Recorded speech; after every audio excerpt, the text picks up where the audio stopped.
Alright folks, Black Widow came out this past Friday. Review's a little late, but I'm back. Let's talk about it.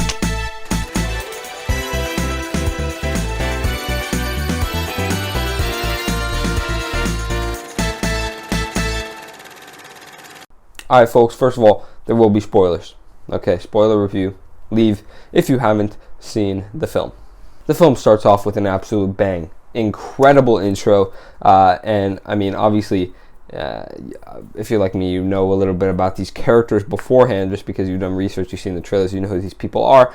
But it's interesting, they sort of, halfway through, they sort of switch, they put things into perspective. You know, they're being chased by S.H.I.E.L.D., and then all of a sudden you're calibrating about how you're rooting for these people who are going against who were once thought, and you know, still are sort of looked upon favorably as the good guys. And then you get the opening credits montage. I've seen a lot of talk about it.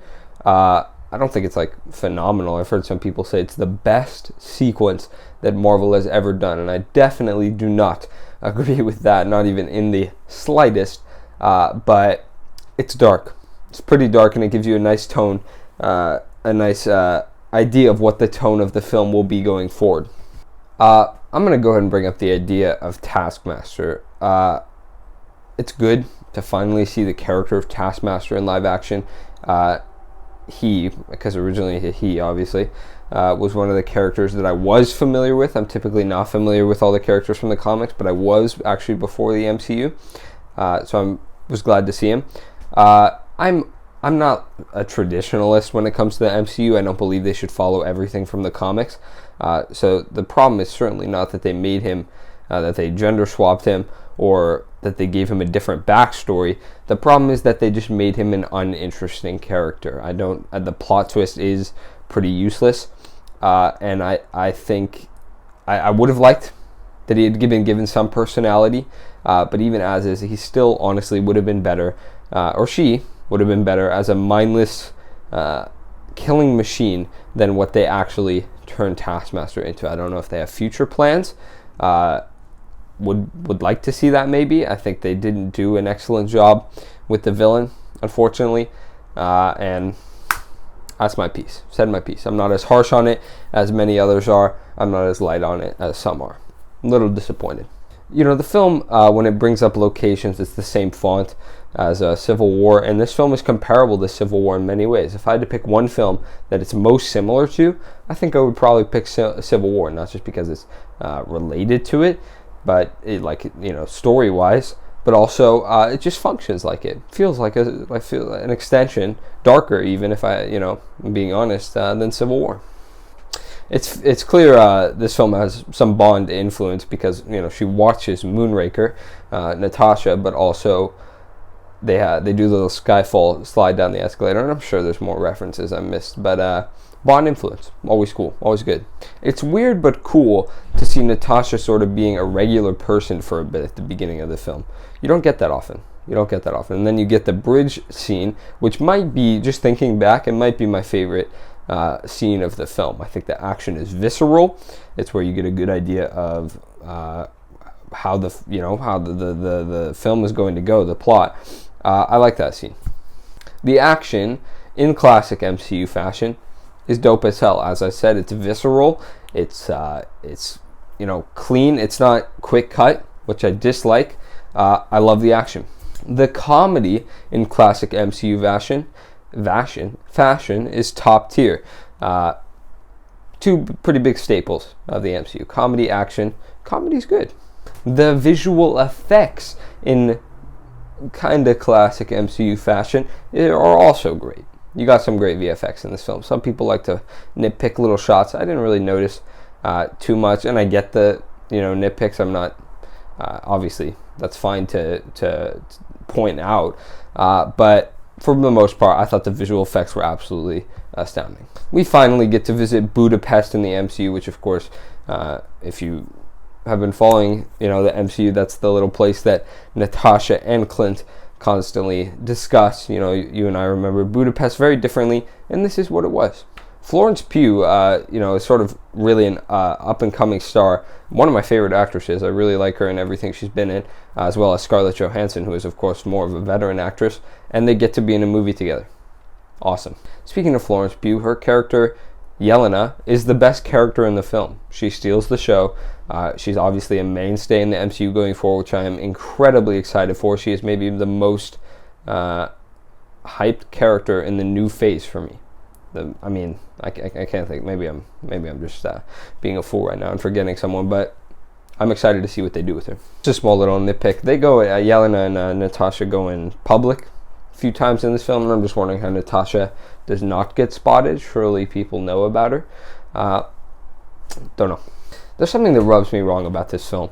It's the fact that right after Civil War is when this is set, and the whole premise of that film is superheroes need to be put in check.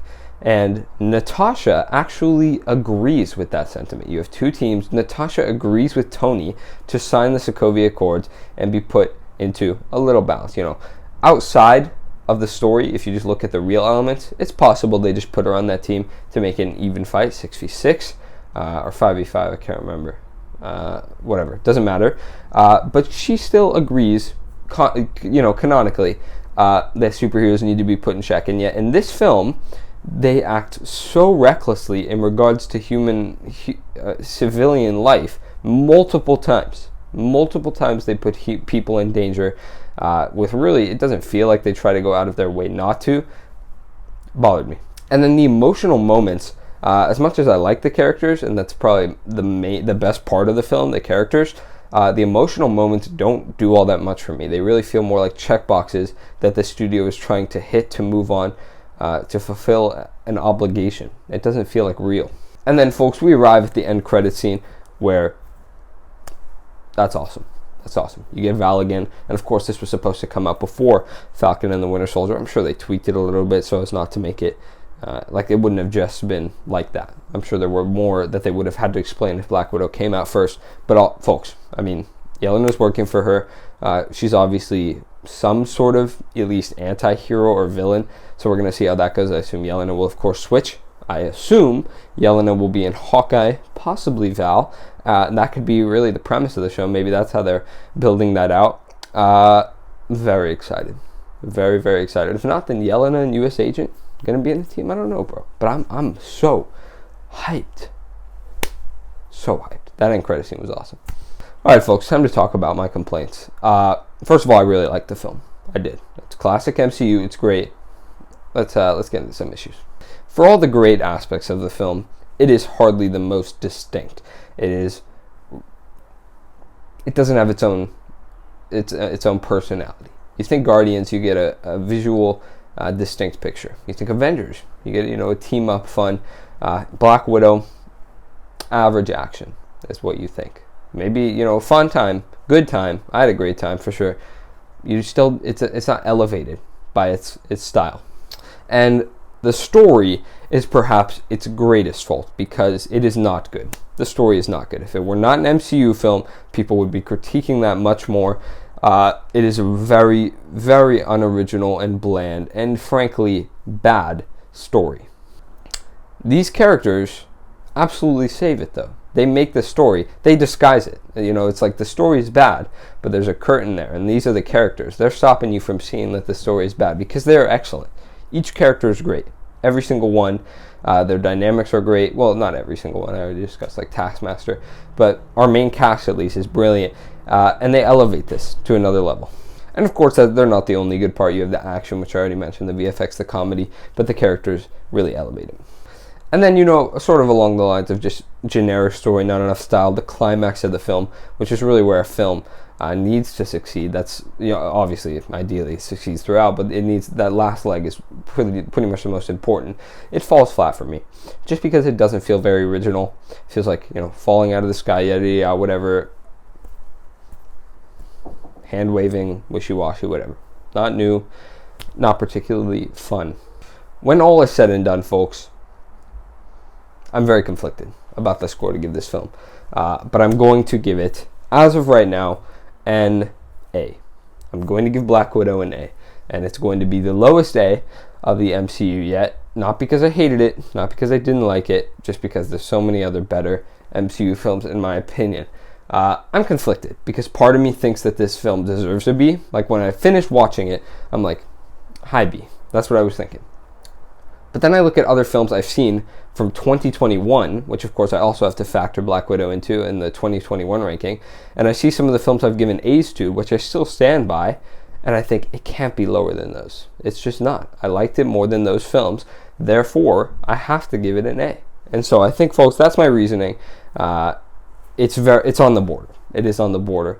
And this is the part why, I don't always enjoy giving things ratings just because it causes so many contradictions, and it really bothers me.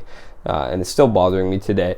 And I can't win no matter what I do. If I give it a B or an A, I will feel wrong. But as of right now, I think I have to give it an A. Anyway, folks, as always, the film can move up or down. I will probably rewatch it again and potentially move it. On my MCU ranking, it started out at number 16, very high. Then I moved it even lower to like number 18. And as of right now, it is sitting at number 21. That might sound bad, but remember, that's the lowest A. Number 21 out of 5, I think. Number 20 is Doctor Strange. Number 22 is Ant-Man. If you want to see the actual ranking, it should be up there, I think. Maybe up there, I don't know. And that has all the other ones. Just imagine Black Widow in between Doctor Strange and Ant-Man. And that's my ranking. Black Widow, number 21.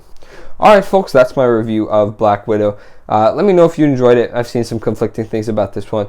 I don't think it's excellent. I don't think it's horrible by any means, really. I think it's more excellent than it is horrible, but it's neither. Folks, I've been the EPC Reviews. You have been amazing. I will see you in the next video. Bye-bye. Loki episode 6. Soon. Bye-bye.